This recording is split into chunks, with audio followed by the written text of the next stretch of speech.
Hello నమస్కారం అండి. Group 1, group 2, VRO, VRA, SI, constables all competitive exam ప్రిపరేషన్కి స్వాగతం. అలాగైతే ఈరోజు మనం మాట్లాడుకోబోయే టాపిక్ ఏంటంటే శాస్త్ర సాంకేతిక రంగాలు. ఓకే, శాస్త్ర సాంకేతిక రంగాలు. ఈ శాస్త్ర సాంకేతిక రంగాల గురించి బిట్స్ అనేవి ఎక్కువగా వస్తున్నాయి. ఏంటంటే మాకు కామెంట్స్ రావడం జరిగింది, పలానా శాస్త్ర సాంకేతిక రంగాల నుంచి యూట్యూబ్ చేయమని. ఏంటంటే మీరు మొదట సబ్స్క్రైబ్ చేసుకోవాలి. సబ్స్క్రైబ్ చేసుకోవడం ద్వారా మీరు ఏ యూట్యూబ్ కోరుకుంటే ఆ యూట్యూబ్ అనేది మేము తయారు చేస్తాము. ఓకే, మీరు అంతేకాకుండా షేర్ చేయండి.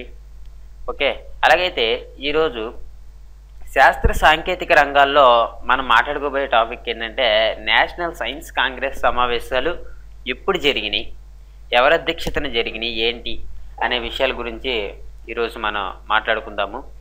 అలాగైతే నేషనల్ సైన్స్ కాంగ్రెస్ సమావేశాల్లో ఫస్ట్ ఏంటంటే దేశంలో శాస్త్ర విజ్ఞాన రంగ అభివృద్ధికి కృషి చేస్తూ అభివృద్ధి పరిచే లక్ష్యంతో 1914 జనవరి 15-17 తేదీల మధ్య కలకత్తా నగరంలో ఆసియాటిక్ సొసైటీలో అప్పటి కలకత్తా విశ్వవిద్యాలయం వైస్ ఛాన్సలర్ అశుతోష్ ముఖర్జీ అధ్యక్షతన భారత సైన్స్ కాంగ్రెస్ అసోసియేషన్ ప్రారంభమైంది.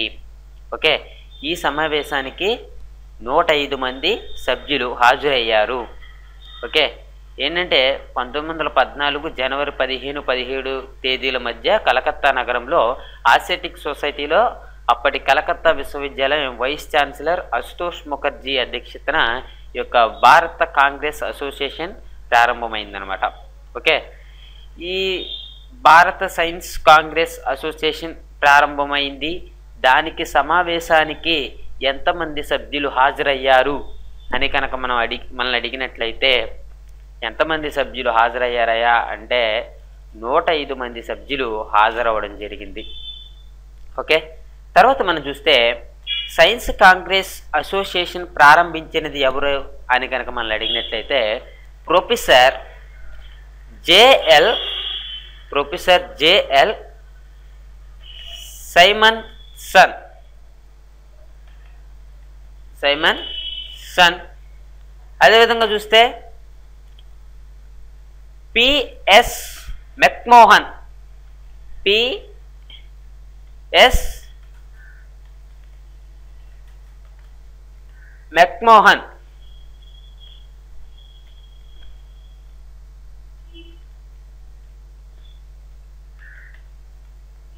ఓకే, ఏంటంటే ఓకే ఇక్కడ మనకి జేఎల్ సైమన్సన్, పిఎస్ మెక్మోహన్ ఈ వీళ్ళిద్దరూ కూడా మనకి ఏంటంటే సైన్స్ కాంగ్రెస్ అసోసియేషన్ ప్రారంభించినది. ఓకే, వీళ్ళిద్దరే.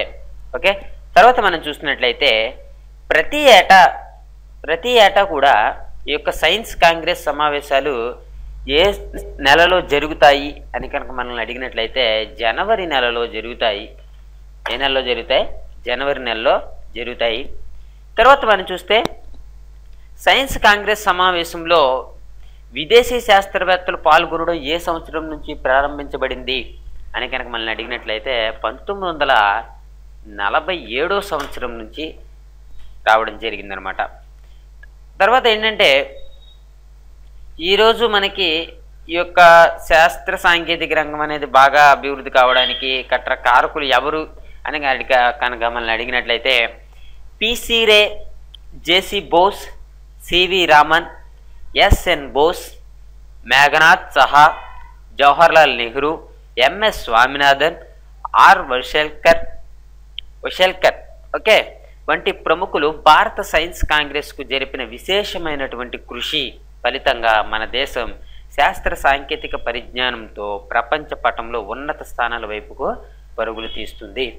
ఓకే, తర్వాత జాతీయ ప్రాముఖ్యత ఉన్న అంశాలపై చర్చలు జరిపే సాంప్రదాయం 1976 నుంచి ప్రారంభమైందనమాట.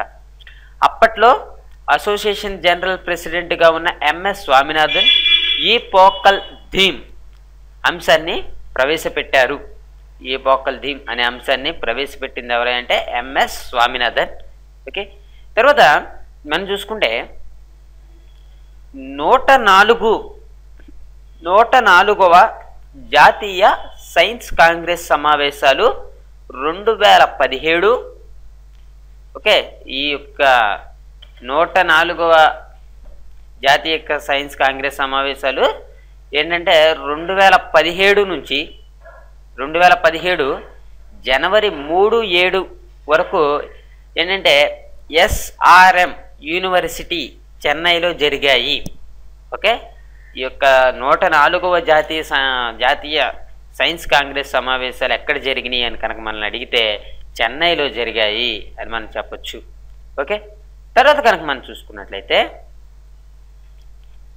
103వ జాతీయ సైన్స్ కాంగ్రెస్ సమావేశాలు ఎక్కడ జరిగినాయి అని కనుక మనల్ని అడిగినట్లయితే 2016 జనవరి 3 నుంచి 7 వరకు మైసూర్ విశ్వవిద్యాలయంలో జరిగాయి. మైసూర్ విశ్వవిద్యాలయంలో జరిగాయి అన్నమాట. తర్వాత మనకి 102వ జాతీయ సైన్స్ కాంగ్రెస్ సమావేశాలు 2015 జనవరి 3-7 తేదీల మధ్య ముంబైలో జరిగాయి. అయితే మానవాభివృద్ధికి శాస్త్ర సాంకేతిక పరిజ్ఞానం అనే ప్రధాన అంశంతో ఈ సమావేశాలు జరిగాయి. ఓకే, ఏంటంటే మనల్ని అడగొచ్చు 102వ జాతీయ సైన్స్ కాంగ్రెస్ సమావేశాల్లో ఏ ప్రధాన అంశంతో ఉంది అని కనుక మనల్ని అడిగినట్లయితే మానవ అభివృద్ధికి శాస్త్ర సాంకేతిక పరిజ్ఞానం అనే ప్రధాన అంశంతో ఈ యొక్క 102వ జాతీయ సైన్స్ కాంగ్రెస్ సమావేశాలు అనేవి జరిగాయి. ఓకే, తర్వాత కనుక మనం చూసుకున్నట్లయితే 101వ జాతీయ సైన్స్ కాంగ్రెస్ సమావేశాలు ఎప్పుడంటే ఇవి 2014 ఫిబ్రవరి 3-7 వరకు జమ్మూ విశ్వవిద్యాలయంలో జరిగాయి. ఈ 101 ఎక్కడ జరిగిందంటే జమ్మూ విశ్వవిద్యాలయంలో జరిగాయి అన్నమాట. తర్వాత 100వ జాతీయ సైన్స్ కాంగ్రెస్ సమావేశాలు వచ్చేసి మనకి 2012 జనవరిలో భువనేశ్వరి ఒడిశాలో కేఐఐటి యూనివర్సిటీలో జరిగాయి. కేఐఐటి యూనివర్సిటీలో 99వ జాతీయ సైన్స్ కాంగ్రెస్ సమావేశాలు జరిగాయి అన్నమాట. ఓకే, తర్వాత మనం చూస్తే ఈ 99వ జాతీయ సైన్స్ కాంగ్రెస్ సమావేశాల సందర్భంగా 2010-2020 దశాబ్దాన్ని నూతన కల్పనాల దశాబ్దంగా ప్రకటించారు. ఏం దశాబ్దం ఇది? నూతన కల్పనాల దశాబ్దంగా ప్రకటించారు. ఓకే, తర్వాత 98వ జాతీయ సైన్స్ కాంగ్రెస్ సమావేశాలు 2011 జనవరిలో ఎస్ఆర్ఎం యూనివర్సిటీ చెన్నైలో జరిగాయి అన్నమాట. 98వది. ఓకే, తర్వాత ఈ 98వ జాతీయ సైన్స్ కాంగ్రెస్ సమావేశాల సందర్భంగా 2012-2013 సంవత్సరాన్ని సైన్స్ సంవత్సరంగా ప్రకటించారు.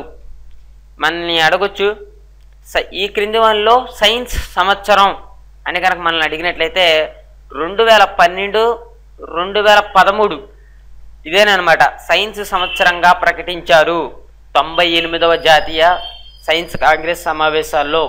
ఓకే, తర్వాత కనుక మనం చూసుకున్నట్లయితే 97వ జాతీయ సైన్స్ కాంగ్రెస్ సమావేశాలు 2010 జనవరి 3 నుంచి 7 వరకు తిరువనంతపురం కేరళలో జరిగాయి. తిరువనంతపురం కేరళలో ఇవి జరిగాయి అన్నమాట. ఓకే, తర్వాత 97వ జాతీయ సైన్స్ కాంగ్రెస్ సమావేశాలు 2010-2020 సంవత్సరాన్ని నవ్యావిష్కరణ దశాబ్దంగా ప్రకటించారు. ఈ యొక్క 97వ జాతీయ సైన్స్ కాంగ్రెస్ సమావేశాల సందర్భంగా 2010-2020 ఓకే సంవత్సరాన్ని నవ్యావిష్కరణ దశాబ్దంగా ప్రకటించారు 97వ జాతీయ సైన్స్ కాంగ్రెస్ సమావేశంలో. తర్వాత 97వ జాతీయ సైన్స్ కాంగ్రెస్ సమావేశాల్లో అలా చెప్పడం జరిగింది. తర్వాత మనం చూసుకున్నట్లయితే 96వ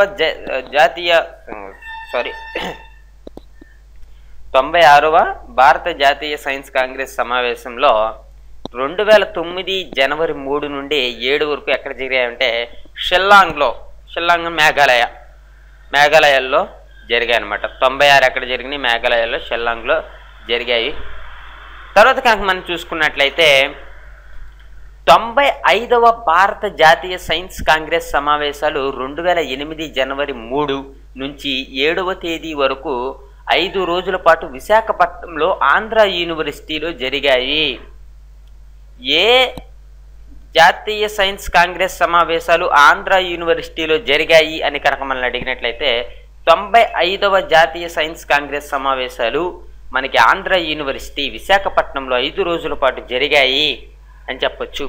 ఓకే, తర్వాత మొదటి సైన్స్ పాలసీ తీర్మానాన్ని ఏ సంవత్సరంలో ప్రకటించారు అని కనుక మనల్ని అడిగినట్లయితే 1958వ సంవత్సరంలో ప్రకటించారు. 1958వ సంవత్సరంలో ప్రకటించడం జరిగింది. 1983లో మొదటి సైన్స్ పాలసీకి సవరణ జరిపారు. ఈ యొక్క 1983వ సంవత్సరంలో మొదటి సైన్స్ పాలసీకి సవరణ అనేది జరిపారనమాట. ఇదే సంవత్సరంలో చివరన టెక్నాలజీ పాలసీకి 1993లో తిరిగి సవరణలు చేశారు. ఇంకో విషయం ఏంటంటే నూతన జాతీయ సాంకేతిక విధానానికి 2003లో ప్రకటించారు. నూతన జాతీయ సాంకేతిక విధానాన్ని ఏ సంవత్సరంలో ప్రకటించారు అని కనుక మనల్ని అడిగినట్లయితే 2003లో ప్రకటించడం జరిగింది. తర్వాత మనం చూస్తే 93వ సైన్స్ కాంగ్రెస్ సమావేశాలు హైదరాబాద్లోని ఆచార్య ఎన్జి రంగా యూనివర్సిటీలో 2006 జనవరిలో 3-7 వరకు కూడా ఇవి జరిగాయి అన్నమాట. ఓకే, తర్వాత మనం చూస్తే మొదటి సైన్స్ అవార్డును 93వ సమావేశంలో మెటీరియల్ కెమిస్ట్రీలో పరిశోధనలకు గాను ప్రొఫెసర్ సిఎన్ఆర్ రావుకు ప్రదానం చేశారు. ఎవరికి ప్రదానం చేశారు? సిఎన్ఆర్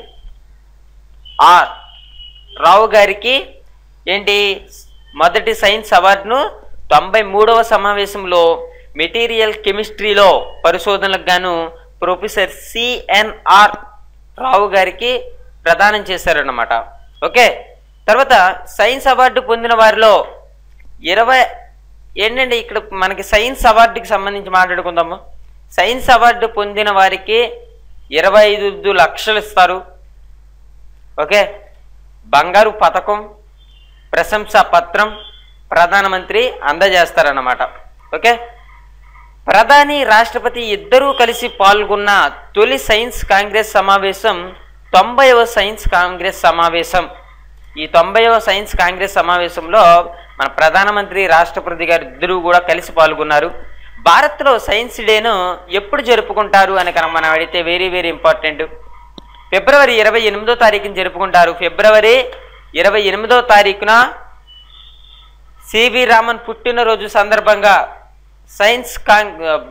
సైన్స్ డేని జరుపుకుంటారు. ఫిబ్రవరి 28 సైన్స్ డే. ఆ రోజు పుట్టినరోజు ఎవరిదంటే సివి రామన్ గారి పుట్టినరోజు సందర్భంగా జరుపుకుంటారనమాట. భౌతిక శాస్త్రంలో నోబెల్ బహుమతి పొందిన మొదటి భారతీయుడు ఎవరు అంటే సివి రామన్ గారు. ఎప్పుడు వచ్చిందంటే 1930లో వచ్చింది. ఆయనకి 1930లో వచ్చింది. రెండో వ్యక్తి ఎవరంటే సుబ్రహ్మణ్య చంద్రశేఖర్ గారు. ఆయన 1983లో ఈ యొక్క భౌతిక శాస్త్రంలో నోబెల్ బహుమతి పొందిన వ్యక్తిగా చెప్పుకోవచ్చు అనమాట. ఓకే, నేను చెప్పేది ప్రతిదీ పాయింట్ కూడా మీకు చాలా ఇంపార్టెంట్ అయినటువంటి విషయాలను మాత్రమే మీకు చెప్పడం జరుగుతుంది. తర్వాత ఏంటంటే వైద్య శాస్త్రంలో నోబెల్ బహుమతి పొందిన భారతీయుడు ఎవరు అని కనుక అడిగినట్లయితే హరగోవింద్ ఖరానా. ఓకే, ఆ విధంగా మనం చూసుకోవచ్చు. ఏంటంటే భారత నేషనల్ సైన్స్ కాంగ్రెస్ సమావేశాలు ఈ విధంగా జరిగాయి. వీటి నుంచి బిట్స్ అనేవి కంపల్సరీగా అడగొచ్చు. ఓకే, ఈ శాస్త్ర సాంకేతిక రంగం నుంచే మీకు ఇంకా నేను చాలా వరకు టాపిక్స్ అనేవి చెప్పాలి. అంతరిక్ష రంగంలో ఎవరు మొదట అడుగుపెట్టారు, ఎవరు ఎలా చేశారు ఏంటి అనే దాని గురించి చెప్పాలి. అదేవిధంగా చూస్తే భారతదేశంలో అంతరిక్ష కేంద్రాలు ఎక్కడెక్కడున్నాయి, వాటి యొక్క యూనివర్సిటీలు ఎక్కడున్నాయి ఏంటి అనేది చెప్పాలి. అంతరిక్ష పర్యాటకుల గురించి చెప్పాలి. అంతరిక్ష పరిశోధన సంస్థలు ఎక్కడెక్కడ ఉన్నాయి ఏంటి అనే దాని గురించి చెప్పాలి. భారతదేశం రాజసులో మైలురాళ్ళు ఎలా ఉన్నాయి ఏంటి అనే విషయం కూడా మీకు నేను ఎక్స్ప్లెయిన్ చేయాలి. ఏంటంటే మనకి ఈ విధంగా ఈ యూట్యూబ్లో చెప్పుకున్నాము. మీరేంటంటే ఛానల్లో మర్చిపోకుండా సబ్స్క్రైబ్ చేసుకోండి. మీకు పదే పదే చెప్తున్నాను, సబ్స్క్రైబ్ చేసుకోండి. సబ్స్క్రైబ్ చేసుకోవడం ద్వారా మాత్రమే మన ఛానల్ అనేది ఇంప్రూవ్ అవుతుంది. ఇంకో విషయం ఏంటంటే ఈ ఛానల్ చివర వస్తున్నటువంటి 2 వీడియో మీకు తెలియని అంటే మీరు చూడని వీడియోస్ అంటే మీ నాలెడ్జ్ని ఇంకా ఇంప్రూవ్ చేయడానికి ఈ ఛానల్ చివర ఒక 4 వీడియోస్ అనేవి వస్తున్నాయి. ఇప్పుడు ప్రజెంట్ యూట్యూబ్ అయిపోయిన తర్వాత డిస్ప్లే అవుతున్నాయి. ఈ డిస్ప్లే అయినటువంటి 4 యూట్యూబుల్లో కూడా ఏ యూట్యూబ్ మీరు చూసినా సరే మీ నాలెడ్జ్ అనేది ఇంప్రూవ్ అవుతుంది. ఓకే, మీరు మట్టికి తప్పకుండా సబ్స్క్రైబ్ చేసుకోండి. ఈ 4 యూట్యూబుల్లో కూడా ఏదో ఒక యూట్యూబ్ వినండి, నాలెడ్జ్ అనేది ఇంప్రూవ్ అవుతుంది. Thank you for watching. Have a nice day.